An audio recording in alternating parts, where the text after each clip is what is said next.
And there we are off. We're live. Right, I did a test this, let's see, when was it? Thursday? And now we're back for the real thing. So I've got everything right. Let's see if people start turning up. We have two there. Kinsley Baptist, hello there. Let's go ahead and see if I can't get your comments. Greetings, Abraham Lincoln. Right. Get your comments up on the TV. Oh, I'm getting a ad. Hello there, Skirt. Skurt menar jag. Hello there, Skurt. And Dr. Max. How's it going, big guy? Yes, it's going quite well. Boom, live chat on. And there we're off. See if everything hangs with it. It's a little bit tilted. Also, you can't really see. I've arrayed everything. Hello there, Animal and Whitman. So I've got everything arrayed here, but not that easy maybe. We can start with the one which I guess I kind of go most famous for, but the one that I think most recognize for me wearing, which is my artillery Attila, which they're called. Hussars are called Dolma, and for the cavalry. And then for the hussars, the artillery, they're called Attila. And it's late 1800s. Maybe I should say that facing the microphone. It's late 1800s, but it's actually a vintage uniform from, I think it was, it actually says, I think it's in the pants actually. It says who it belongs to, who it belonged to. It belongs to me now. So this was issued to a Fenrik, which is an NCO rank, in the Swedish NCO rank. Yes, that is kind of my armory. You can't see all the swords. Maybe I should move them back. And this one was made in 1937. So I thought it actually was, as I recall, it was earlier. But it's 1937. This one was made. So almost 100 years. Really good quality there. Hello there, Owen. And the 3 stars are not general stars. As I recall, it denoted captain's rank, I believe, or possibly higher. For the artillery. And I have a sword that kinda matches it.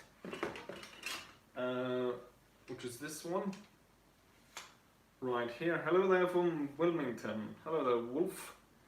So this sword kind of matches it. The thing is, it's for the right unit, so artillery. The thing though is,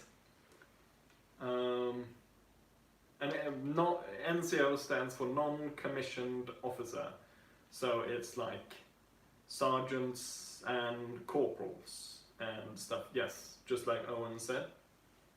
So anyways, so this one would have been for someone that wasn't actually an officer.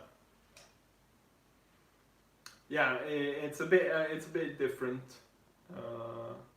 I think the same goes about the 3 stars. Abraham Lincoln says there 3-star mean Lieutenant General in the U.S. Army, And I think something similar is for the Swedish army. It's just that for this specific like army branch, uniform type, 3 stars denotes captain. It's also the color of the stars, I believe. Anyways, back to the sword. So it's what the regular soldiers of the artillery would carry, and it's from 1889, as I recall. You got a bit of numbers there, and it's a pretty cool sword. Would be better, of course, if I had one to match the rank of the uniform, so an officer's one, which would have a little bit of nicer details here with a lion and stuff, but very much the same. And a few of these swords I actually brought to Swedish Antiques Roadshow. This one I did not, but value on this around $150 roughly, depending on the quality. I've seen stuff like this go for maybe, that's $150-$200. So that's that one, this uniform. One uniform I don't think I've actually ever shown in any is, I've got a similar one for the same era, but this one is, it's got 2 stars, lieutenant, but this one's for infantry. The reason I probably haven't shown this one is because it's way too small for me. I don't think you can see it buttoning it all up, but it's like, yeah, it's too small for me. Doesn't fit me. But yeah, it's the same style as the other one, so late 1800s, but it's for infantry. 2 stars, I guess denotes lieutenant. So that's those 2. Can return to them later. I have the pants as well. Kind of interesting with the pants is similar. There are the match that uniform. That uniform, you know, sits like, you know, the skin of a sausage onto me. The pants, however, are really huge. Like there's so much space and they're a little bit too long even. And there's like the huge. So I don't know what it's. Prussian suits. Yeah, it's for a mini. Well, Prussian stuff, or German stuff, is over here. Which is my World War I German infantry. And the alarm uniform. All the hats and stuff falling apart all over the place. So we want this one.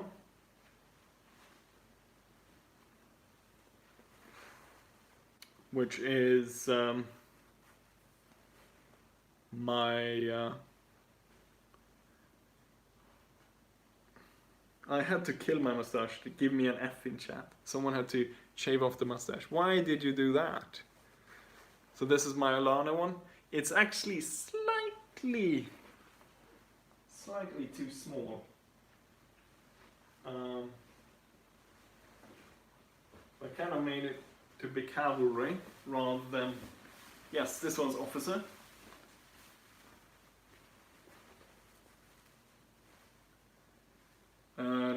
And no, it's not Bavarian. It's Prussian. Let's see.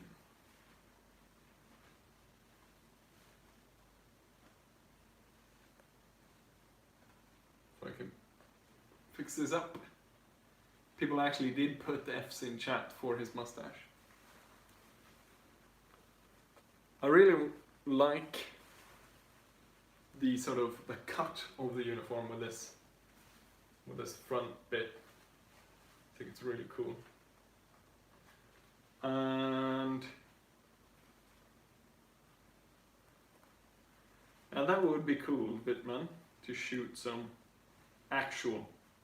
And yes, and it's not called a beard, it's called a mustache. This is a genuinely my mustache. So it's not fake in any way. Probably didn't like that close up. Luckily for you, it's probably not that HD anyways.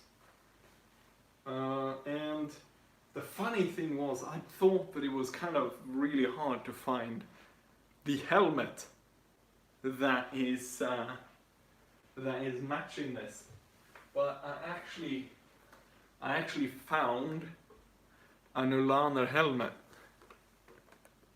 Look at that, with that kind of Polish style, with a square thing on top. Same quality as the pickelhaubels you usually see. So you have it like that, and suddenly you're an early World War I German cavalry officer. Let's see. I can see the comments coming here first, but it's kind of small, so I'm waiting until they pop up there. I have World War II suits. I guess the territories in which they was part of the partition, so yeah, I guess they would.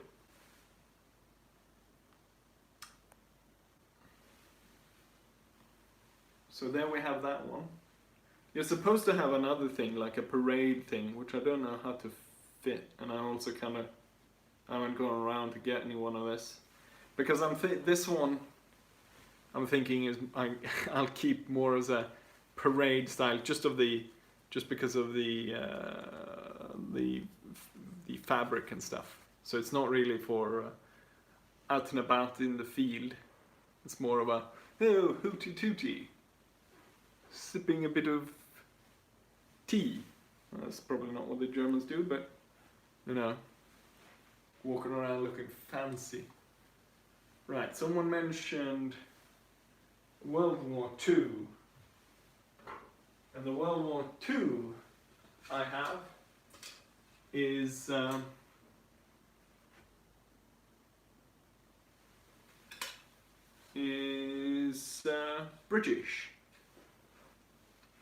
British World War II, which isn't actually that much different than World War I guess. Do you have the Kaiser's suit? No, I don't. Oh, the metal bar. I can't exactly recall which one it is, but that one, of course, the black and white one, is the Iron Cross. And then, I can't remember. It's a commemoration of some Kaiser's birthday or something like that. And I can't remember the blue one. I think that was for long service or something. Or possibly some campaign in Africa. I don't actually remember. I probably should have done that.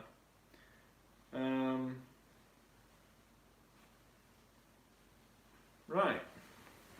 We have someone from Poland that his part of Poland went to Austria-Hungary during the partition. And also, I have the Iron Cross sitting on the side there, but it's a reproduction one, so I haven't gotten an actual one. Continuing on towards the British World War II, got the pants and everything there. Gonna go over to the jacket.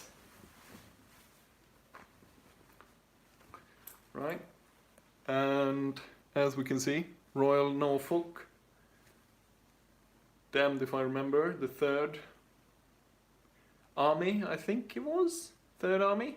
Someone has to correct me. And then Sergeant Stripes. And for that, I have a revolver. The Enfield revolver, and this is I'm not sure. I think I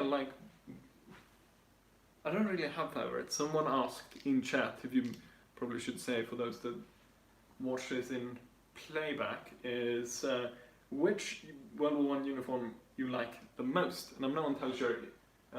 If I get to choose anything, then there's probably some like Death Head's Hussar uniform that's rather spiffy. But out of these two, I don't know actually. I like them both. Anyways, back to the revolver. Anyone got an explanation? I think the idea was that it was protect mostly from above. I think if you've seen, I think it's Lindy Beige that talks him way through, because he often says he wears them like that to protect the back of the neck. I can't remember. I didn't see the video quite a while ago. Is it illegal to wear historical military? No. I don't think there's a specific rule in Sweden that says it's illegal. But if I'm causing it just running around being an arsehole, then wearing a uniform doesn't help. And possibly, someone could think that maybe these weirdos going to yeah, we're not going to go there. We're not going to even say it. Right, so 45. Actually not that common for Norfolk or British. It would have been more for the Commonwealth nations like Canada, and particularly popular in the Asian Theatre War, apparently, because the Japanese like to get kind of huffed up on drugs. So you needed that extra instead of the 38, which they introduced in Britain. You needed the caliber of the 45 to stop them. And this one was made reproduction, specific limited edition for like World War One. Is it illegal to wear German uniforms or specifically Nazi uniforms? Well, as people pointed out, in Germany it is. I'm not entirely sure if the Nazi symbols are banned in Sweden, but we're not going to go into I don't want to go in on that kind of stuff, but it might be. You don't want to just walk around with it, but I don't think they're going to bust down like a reenactment scene because people have that. Let's see. Yes, it is a metal gun. It's not plastic. Yes, let's try to avoid that topic. Yes, a Sten gun. But it was quite common as well for, I guess, the sergeants to actually, since they were raised from the ranks, to want to have their Enfields instead, just because they were more common, or they were more used to that, and also having the Sten gun kind of signaled you out as being an NCO, could possibly lead to you drawing fire, possibly. And also, I mean, the Sten gun might not actually be that useful compared to the what's it called? The Enfield. I forgot what I was saying because I was reading a comment. So the Sten gun, anyways. Someone said, I don't know actually. the thing is, it was kind of a desperate thing to develop the Sten gun because they weren't really prepared for the war. So it was basically get the cheapest submachine gun you can get. And some of the earlier versions, it kind of has, as Scott is saying, it kind of has that IKEA feel to it, because it's supposed to be super easy to handle, assemble, and produce. I think they made like quite a few. You'd be surprised that like a few, I think almost million of these were made. Not maybe during the war, but in total, because they were cheap and easy to make. And I actually have a manual. Let's see. I actually have. Now I have to walk off screen.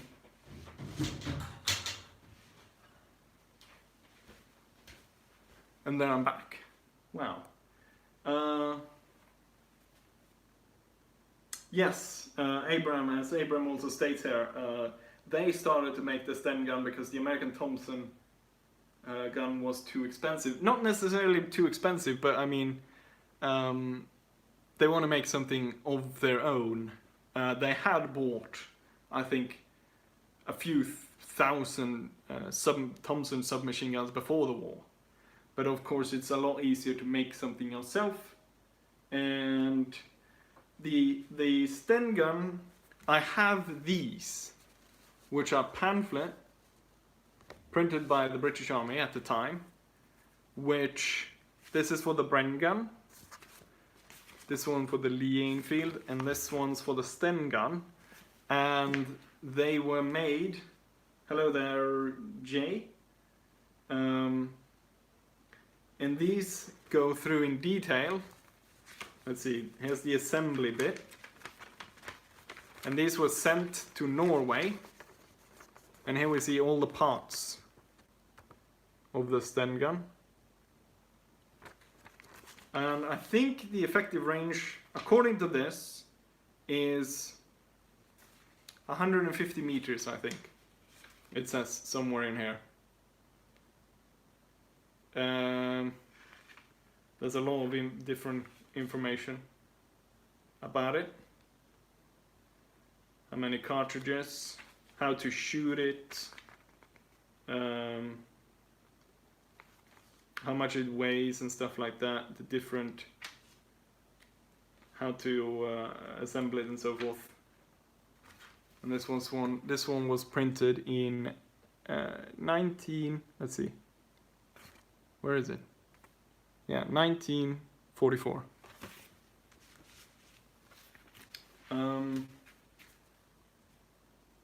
I can't remember, it was quite a while, but I think like $150 or something like that. I actually bought it second hand.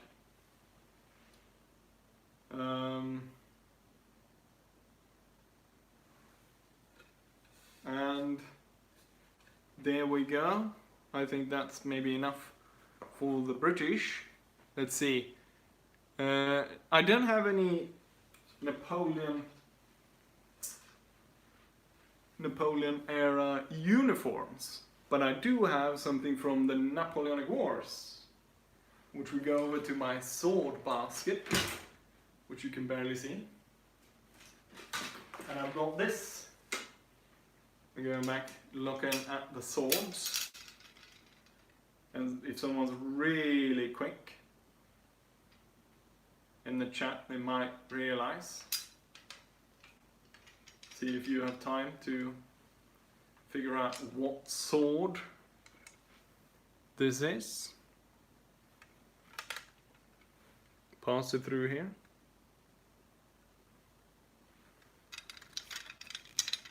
Two hoops here. You don't need a permit for swords in Sweden.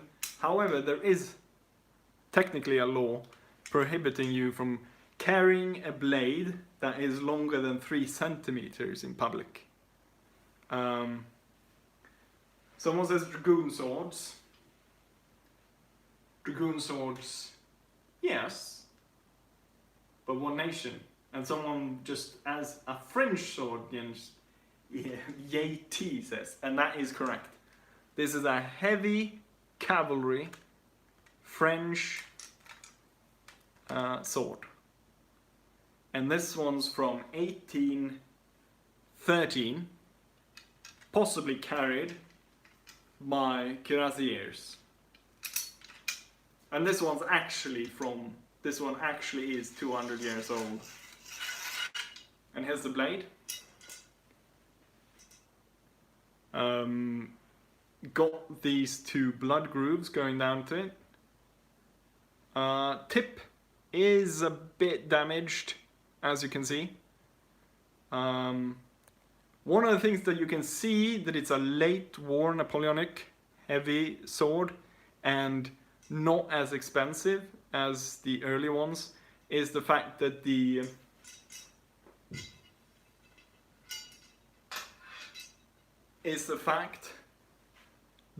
early ones had a flat tip, so they actually didn't have a pointed tip, but they were ordered, I believe, for the 100 Days campaign, possibly, if I remember correctly, that the tips were supposed to be sharpened to points.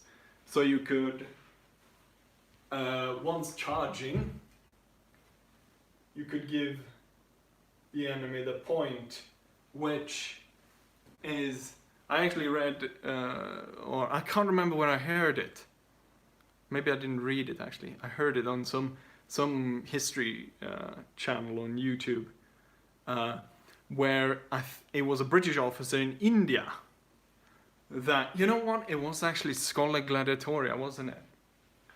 And he recounted a British officer giving the point or charging, like this, pointing the sword forward as he was riding, and the sword actually slid through the little Indian man completely up to the hilt, and the officer actually lost the sword out of that, lost it out of his hand, because it went straight through the little man. Why not give all? I believe for World War I, roughly at that, Matt Easton, yes. For that time, they actually turned basically all cavalry into lancers around World War I. So most cavalry was lancers at that point. But yeah, I'm not entirely sure why they... I mean, they wouldn't give hussars, because hussars... man robs a British uniform museum. Do you have Muslim swords? No, I don't actually have any that would be considered Muslim swords.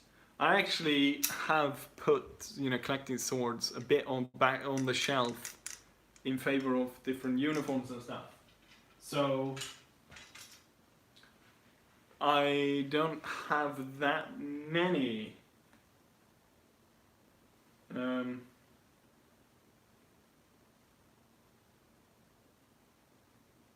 What? I didn't really follow that one. Why did, in World War II, swords not used by Japan did use? They didn't use swords in World War II.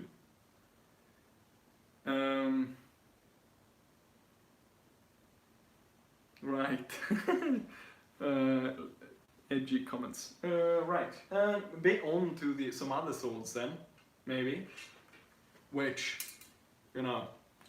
similar to the, what's they called? The Red Guard. I have curved swords. 2 of them. And you could be mistaken for thinking that these are possibly Oriental swords. Because of the curve. Ooh, that sound. The intro to Schola Gladiatoria, suddenly. But can you guess what these are? Have to forget not to. Can you guess? Let's see what people say. Yes, I am Swedish. No, not naval swords. It's army.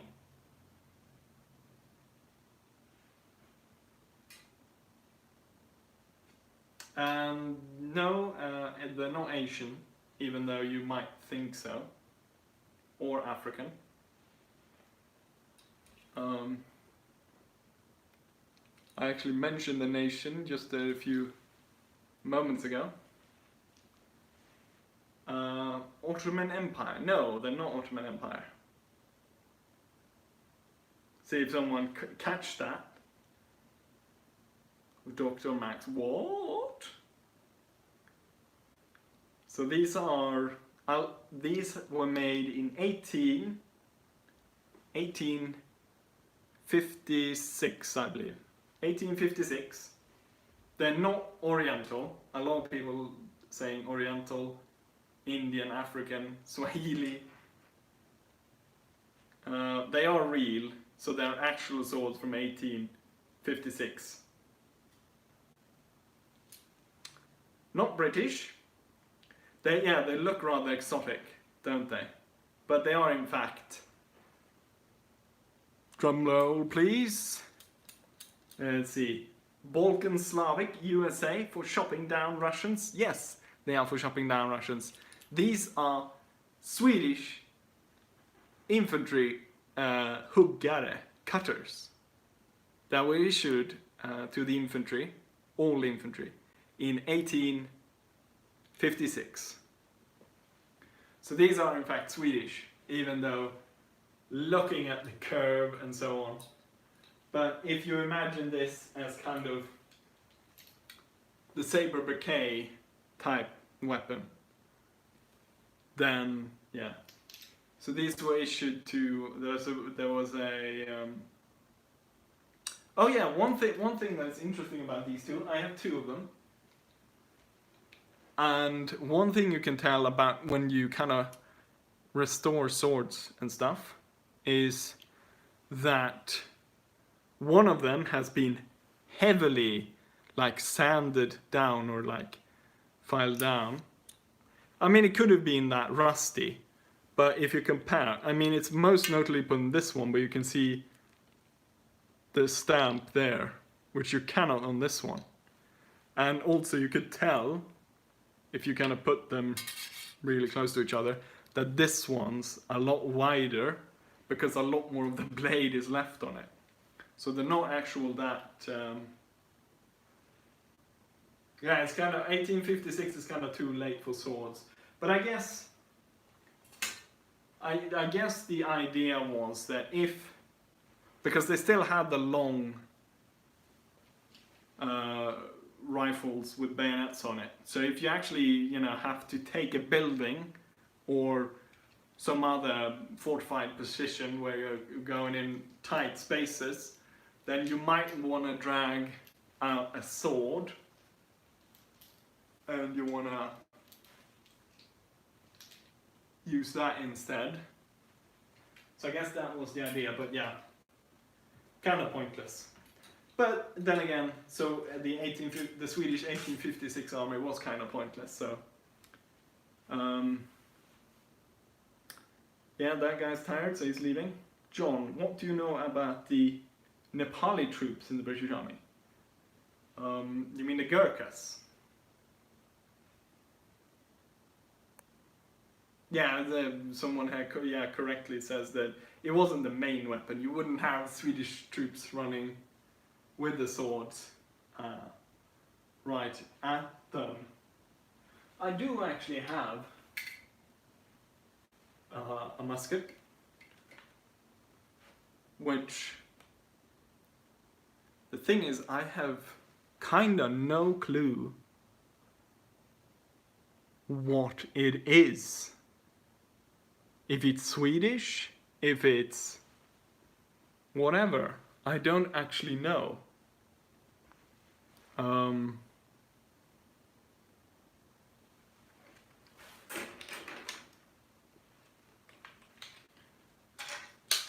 But it's a percussion cap.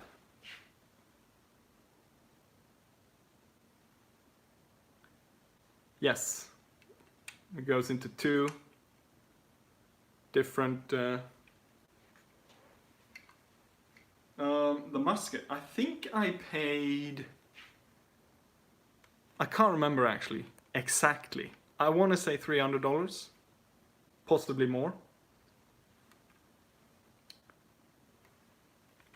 Yeah, the thing is, I'm not entirely sure if that's meant 1893 as the year 1893, or because this type of musket in 1893 is kind of, yeah, it is it is quite heavy. I think that's a bit late for this kind of musket. I don't know. So I think that's just like a number, production number, or something like that, or something for like an army stamp, rather than the actual year of 1893. But I'm not entirely sure. This one I actually bought on eBay before they banned weapon sales. Yeah, something like that. I'm not entirely sure. So I'm trying to Google around, trying to figure out what it is. But there we have it. Bit broken now. Oh yeah, you know what? I shouldn't do that because this one is kind of dirty.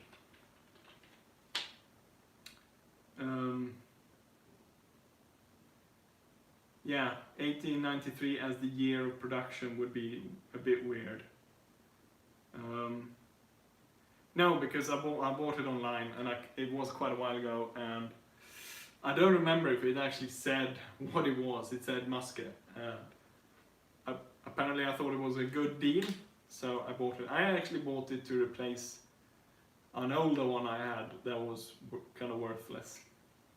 Partly because I can't remember if it was me or someone else actually put a coin down the barrel, and it fit perfectly, and it kind of slid down, so it wasn't really useful. Yeah, so kind of outdated to have a percussion cap musket being made in 1893. So I think it's a production number, or something like the army would do. Oh, not maybe the best position to put that in. Right there. Okay, that's better. And then we have this one, this little traveling pistol. I actually brought this one to Swedish Antiques Roadshow to have it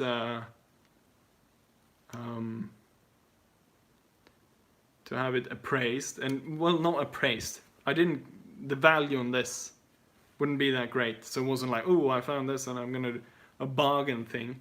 I just wanted to kind of know what it was. And so, as I recall, it's a 1830s, 1840s traveling pistol that was made by Husqvarna, which has made all kind of...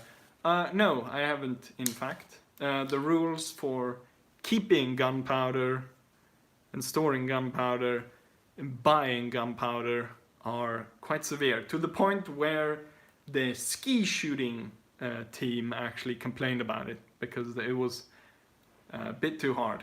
Like, people think that terrorists are gonna buy loads of gunpowder to blow up Stockholm. But a little nice piece, or it detracts on the value that it doesn't actually have the... your Whitman says your musket is the M1815 to 45. I'll look into that, and I'll check that. Yeah, that would be interesting. Suddenly they come pouring down, and then someone shouts for all the Total War players to to assemble to meet them in battle. I'm not entirely sure. So yeah, there we have that. What do you mean by Herr Brutus says, maybe the musket was still being used by poorer countries? I'm pretty sure it's like Swedish or at least like European. So I don't know what you mean by that. But I'll check that out. As Whitman says, your musket is an M1815/45. Right. What else do we have that we might? Well, we'll go to the sword bucket again. So if you follow me on Instagram, you may be seeing this sword.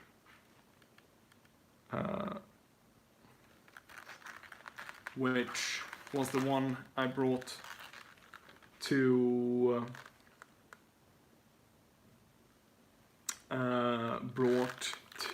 Vadstena Castle. I should probably pull it out of its sheath. There we go with that one. Definitely check out my Instagram. I post most of my uniforms and stuff there. And this got a flat edge because like if you actually want to like hit someone in a reenactment battle or something like that, so you don't actually cut anyone. But yeah, this is not an actual sword. It's not a replica. It's a reproduction, I guess, because replicas wouldn't be useful.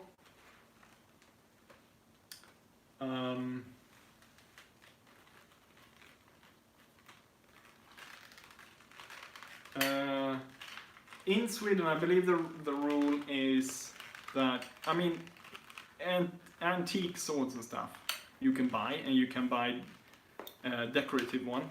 But the thing is, I mean, similar to what is happening in a lot of other countries, the scare of sort of violence from deranged people and other is causing it kind of drumming up fear and drumming up, you know, legislation to ban it, as if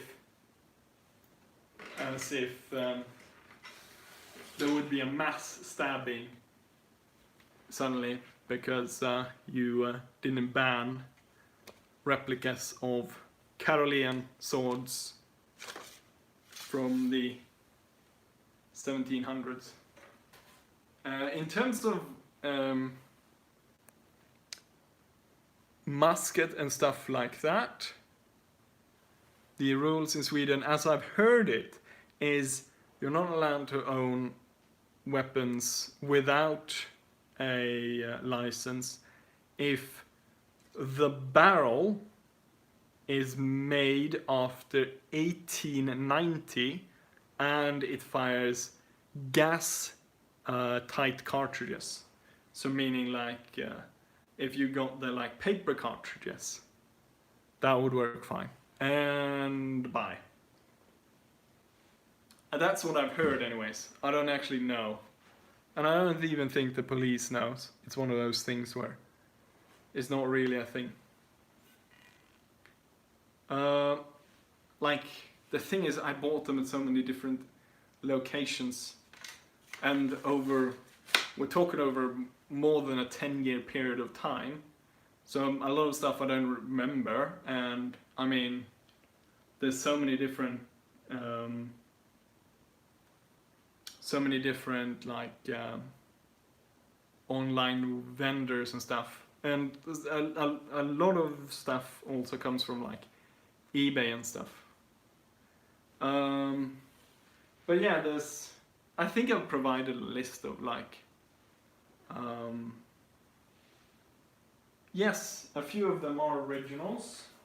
I mentioned that in the beginning.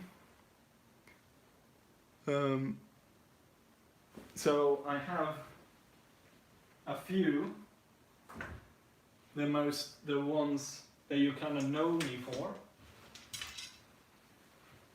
So back again, this one's original from 1937, but the cut of the uniform is late 1800s. So that one's original, 1937. Same with this one, which is, let's see if we can unbutton it.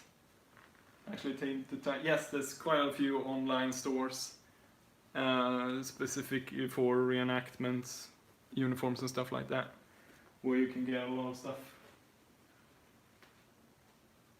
Let's see if I can get this off here, and we can actually find the tag and read when this one's from. There we go. And also we can kind of see why you haven't seen this one before, because it's way too small. Like, look at that. It kind of looks like, yeah, you can see. It's way too small. Barely get it off. I guess if I was some kind of, I don't know. Let's see if I can find. You know what? It's probably like in the other one. It's in the pants, probably. Like in the other one. The interesting thing is that for the artillery one, the jacket fit me really well, but the pants don't, because they're too big. On this one it's the other way around, so the pants fit me pretty well. And yes, yeah, I would be part of one of those bands. It's really hard to see, but it was issued to Lieutenant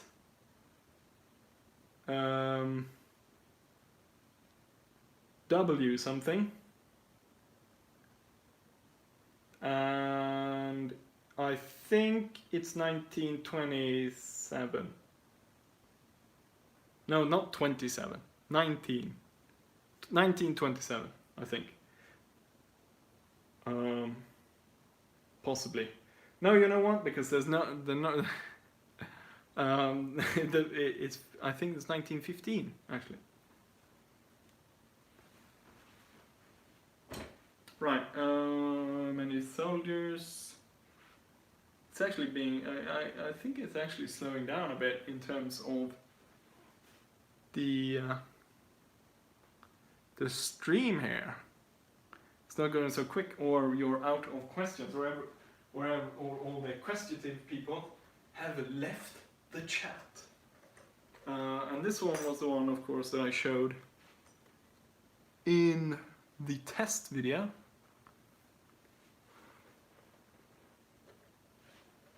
Which is World War I Pickelhaube for Prussia.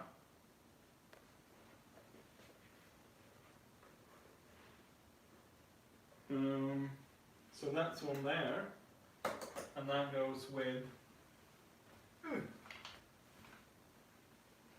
the infantry uniform. Which actually, I got the, someone gave me the contacts of a guy on Facebook that made these. So the 54th Regiment, only because I was in a, in a, like, what's it called? Gaming clan. For Mountain Blade, that was called the 54th. So that's why I chose the 54th.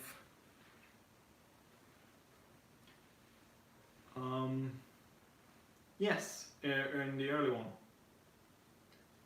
Lord John, I have original one stored at my house for Great Grandad Hussein Major in the 2nd Guard Division. Well, Pickelhaube. Because I missed your first comment actually.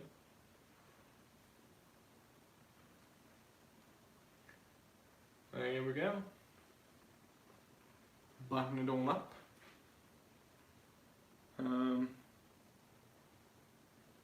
yeah, it's the thing. Like I sometimes go out, go out to take pictures in them for Instagram, but then also sometimes, kind of late in the evening, you just put on whatever jacket you feel like, and you strut around the apartment like, hoo-de-doo-de-doo, I'm going to invade Poland.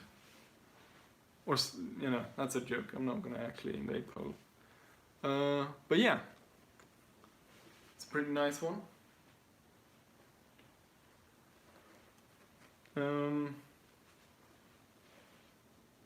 Let's see. Yes, your father had two. One was given to a museum. Did he have? Was it an actual one in leather, or was it like one of those ersatz or whatever it's called, where like they made them in felt and stuff? Because those are pretty cool as well. Thank you, San Shaw. Oh yeah, I'm trying to make a heart.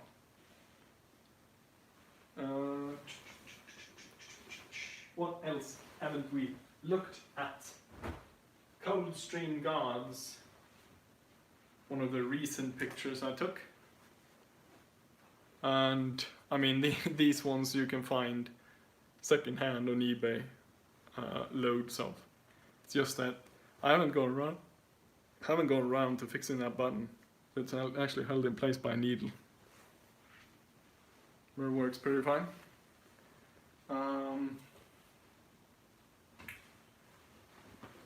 Let's see. We have this one as well.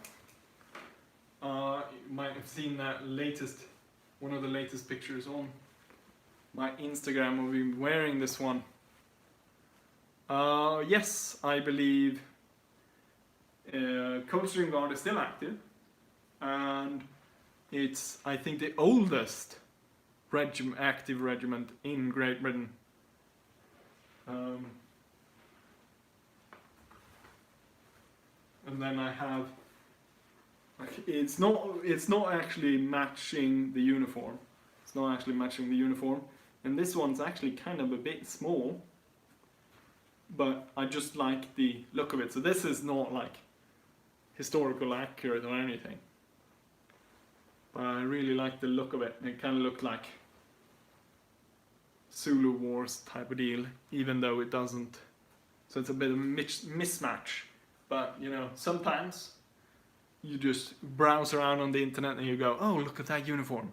It's the worst way of trying to do reenactment kits as well, like when you sit up late at night and you browse around and you go, oh, wouldn't it be cool to own a red coat uniform? And then you're like, yes, I'll buy that. And then suddenly it turns up in the mail and like, oh, did I actually buy that? And 30 years war? No, I don't have any 30 years war.